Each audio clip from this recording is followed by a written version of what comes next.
was on a spring break trip down in Cancun with my friends. And Brad went running into a wave, and I watched it. And he dove in, and then I just saw him floating. Something was wrong, and I just knew it, so I screamed and went running for the water. I went to dive under a wave, and I just, boom, couldn't move anything in my body.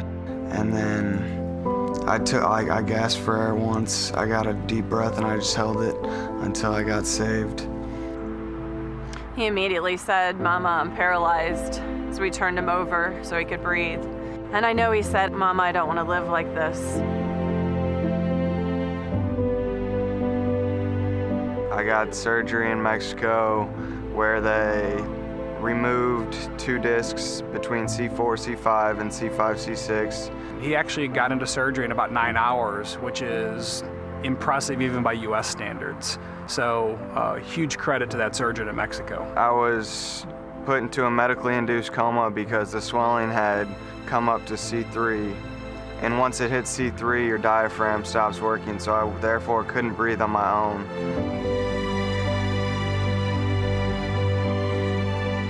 And I was flown back to St. Louis and put in Barnes ICU. I was intubated, so I couldn't breathe, I couldn't move, I couldn't talk. It was awful. Water polo season had just started. 1, 2, 3, flags! It's just something that I never wanted to happen. Water polo is still really a difficult thing because he was such a top athlete. I just want to walk again. So when we made the decision to come to Rankin Jordan, we were just so thankful to have some place local here, and it was definitely the right decision. When Brad arrived here, he had a feeding tube in through his nose down into his stomach. He was very impaired. He had no movement of his legs, very little movement of his arms. Brad always had a smile on his face. He had rough days, just like anybody would, but Brad was always able to push through. Brad had difficulty moving that left hand. He had very limited movement, so he was not able to pick up stuff. And through outpatient occupational therapy, he's now able to pick up small objects. Brad made progress rather quickly. He had more strength in his right side than left, but getting stronger day to day with what he could move on his left side. With all the progress I've been making, it just like every little bit you're like, I'm getting better, I'm getting better. He could take a step, and that was a big deal one day. And then 3 days later, he was taking 5 steps. It was really a turning point for me when in therapy, they put me on the parallel bars and I got all the way to the end and I was like, wow, I really can do this. It took me 22 steps to get across the parallel bars. Now it takes me like 3. Brad never refused therapy. He always wanted to work. He always wanted to work harder. Rankin Jordan helped me get better because they pushed me to work hard and got me to therapy when I needed to go to therapy. Brad is very motivated, very strong-willed. He knew what he wanted to achieve, and Brad set out to do it. I got a chance to talk to Brad's neurosurgeon, and he told me that Brad is among the top 1% in terms of functional recovery and outcome for kids with injuries like his. The right side of my body is almost perfect. My right leg's very strong. My right hip's like a tad bit weak, but motor skill-wise, I'm all good on the right side. Brad's far exceeded any medical professional's expectations for his recovery to date. A big part of how well Brad has done is the environment and the people and the culture that has supported him along the way in his recovery. Brad is one of the greatest patients we've ever had at Rankin Jordan. He came to Rankin Jordan, he always had a great attitude, had a smile on his face. I call him our rock star. Rankin Jordan, such a friendly place, so kid-friendly. All the employees are smiling and happy. Brad is so incredibly special because of the effect that he has on other people. He always had a positive impact on the other patients that were around him. The younger kids especially always loved him. He was always positive for them and would give them encouragement. The people that would come into his room were smiling, and he would joke with them and they would joke back. And that was just a great thing for him because it really kept him up. If I didn't come to Rankin Jordan, I feel like I wouldn't have such a positive outlook. So I just really believe that the positive energy here at Rankin Jordan had a tremendous impact on Brad and our family, and just kept us motivated, kept him motivated to keep going and pushing forward. Rankin Jordan has been an integral part of the process and this journey that we're all on together. There's a lot of good people here, all of them, with good hearts that want the best for your kid. As unlucky as Brad was to have sustained this injury, clearly he's very lucky to be where he is now. And certainly Rankin Jordan was lucky to be part of this amazing journey. While he was here to get better for himself, he made the whole organization better by being here. He's an amazing human being, and the sky's still the limit. Rankin Jordan is a bridge to life. It's a bridge to walking. For me, it's a bridge to home.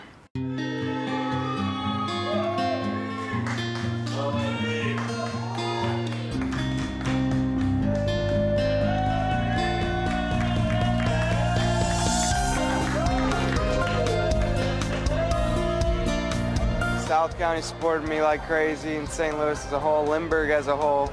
I got visitors all the time coming up to Rankin Jordan and helping me get through. I ain't staying in a wheelchair.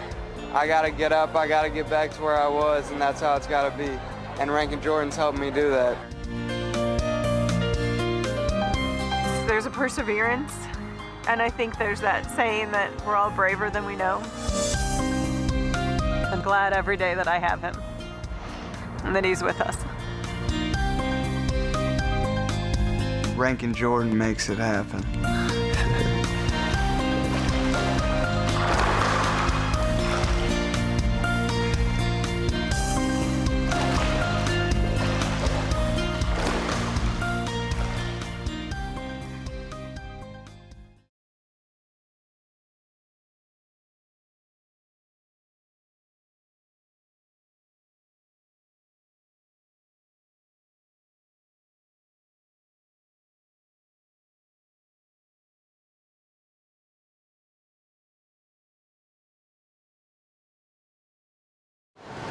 Okay, ready?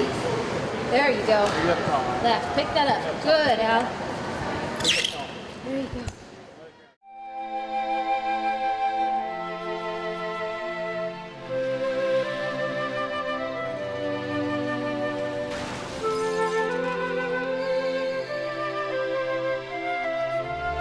I mean, going to the hospital, I actually passed by the remnants of the accident scene. And I remember passing by thinking, I hope that doesn't have anything to do with Al.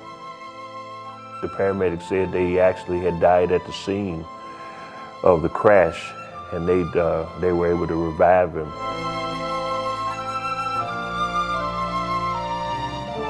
We miss him coming through the doors on the weekend.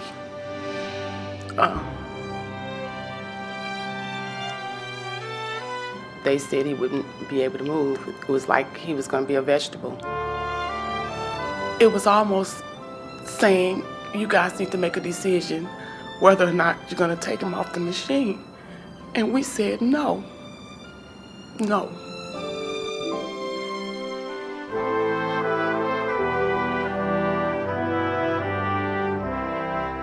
Albert is now a 21-year-old young man who had a serious car accident, broke his neck, a high cervical spine injury made him quadriplegic instantaneously. And if not for Rankin Jordan, I don't think there would have been a good option for Albert, and I don't think he would be here today. And I think he would probably tell you that. If it wasn't for Dr. Holkamp going in to that facility that day and meeting Albert, that he wouldn't be where he is today. I knew that there was a chance that we could help him at least gain some independence and some functional gains. While he was in the hospital, his grandmother passed away, and His father couldn't bring himself to tell Albert that this has happened. They were very close. My mom, Al, and I lived together. We were very close. Yeah, they'd been very close since he was born. He looked me in the eye and he said, "Dad, how's Granny doing?" And so without any hesitation, because this was the time to tell him, I just said, "Al," I said, "Granny slipped away a couple months ago." It's been a terrible burden to bear not to be able to tell you. I said, "But I did it because I didn't want you to go backwards." And I remember I said to him, "I think that I can start healing now." And his response was that, "Well, we'll heal together." Telling me that my grandmother had passed was a turning point, not only for my recovery, but for my mental clarity. Because I was always worried, I would always wonder, well, how was she doing? More than I worried about myself. Her raising me made me the person who I am. So if I was to give up or stop trying, I think it would dishonor her memory. Dr. Evra was the one who recognized right away that he had an incomplete spinal cord injury. That makes all the difference. He has sensation, he has muscle strength in his legs and his arms and his hands. It's the difference between lying in bed, staring at the ceiling for the rest of your life, and being a part of the community, being a part of his family, being back in his life again. It wasn't enough to fix his broken neck. It wasn't enough to give him medicines to control his spasms. It wasn't enough to have him on the ventilator so that he could breathe. We were able to look at the whole patient, the whole person, and address his medical needs, his rehab needs, his therapy needs, his psychological needs, his nutritional needs, and bring that together in a way that gave him a chance to really get better. And then we get this information about Rankin Jordan, this wonderful place with these wonderful doctors and nurses. And it's just a miracle. My son is a miracle child. He is. We have made a commitment at Rankin Jordan to be the best pediatric rehabilitation center in the Midwest. And we have 2 outstanding physiatrists. And if it wasn't for Dr. Evra being able to catch what so many had missed, Albert would have been deemed unrehabable probably forever. I think Albert is really an icon at Rankin Jordan to show that we don't give up hope, that we continue to stimulate these kids, that we continue to try to make them as functional as they can possibly be. I would say that as much as Rankin Jordan and the staff here and the doctors have done for Albert, Albert's done every bit as much, if not more, for us. He's motivated us. He is our biggest cheerleader. He has inspired other patients to do better. He wants to be a motivational speaker. He wants to be an advocate for other children, for other patients, for other people with disabilities or limitations. I did physical therapy, occupational therapy, speech therapy. I also have aquatic therapy. So those things help me along. And also, since I've regained more function, I'm able to use a phone, or I'm more able to use it in the future.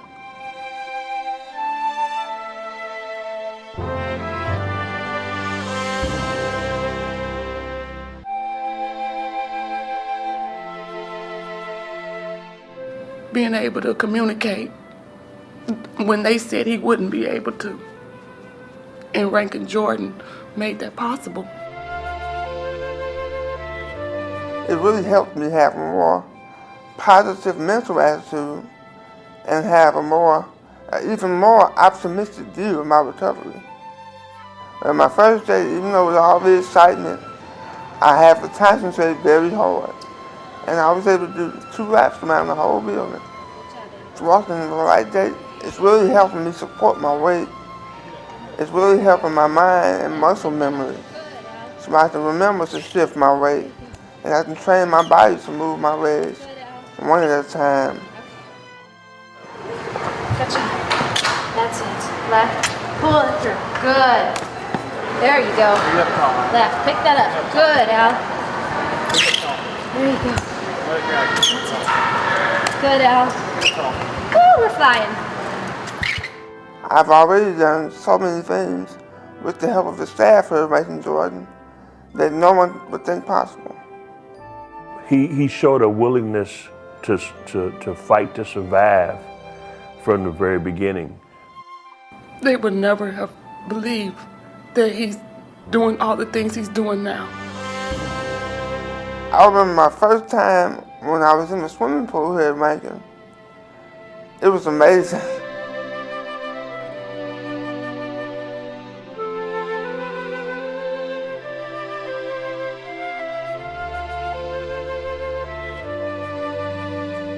At first I was a little nervous, but I was more at ease. And to be able to move my legs and bear my own weight, I was happy, I was elated.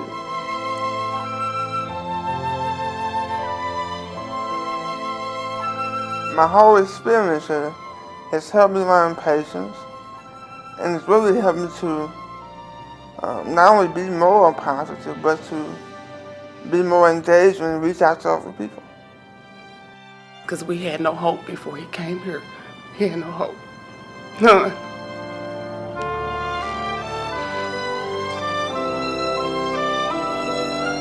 Rankin Jordan really gave me a chance at life. Without Rankin Jordan,